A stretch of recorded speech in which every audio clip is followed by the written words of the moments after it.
Grabe mga idol, napakaganda ng panahon ngayon dito sa Kuwait. Malamig-lamig na. Winter time ng mga lods. Dito tayo nag-aantay tayo ng bus mga idol. Yan. So, kamusta kayo dyan sa Pilipinas mga lods?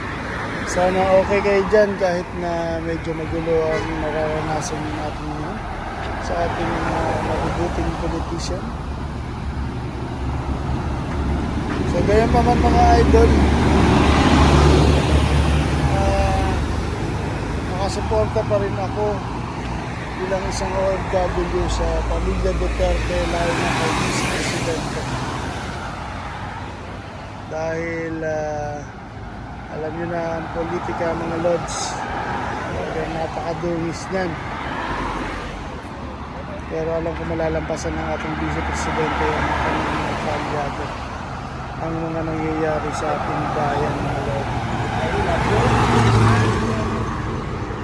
Nakasuporta ako bilang isang OFW dahil siyempre ang panahon ni Duterte maraming nagbago, lalo na sa aming mga OFW, lalong lalo na sa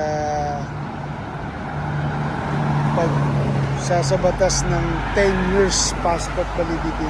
Isa ako sa mga unang OFW na nakaranas ng 10 years validation ng passport.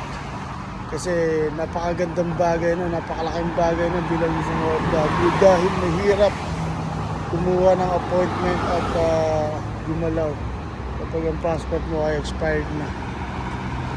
So malaking bagay para sa aming mga OFW. So yun lang mga idol, ingat dyan. Salamat.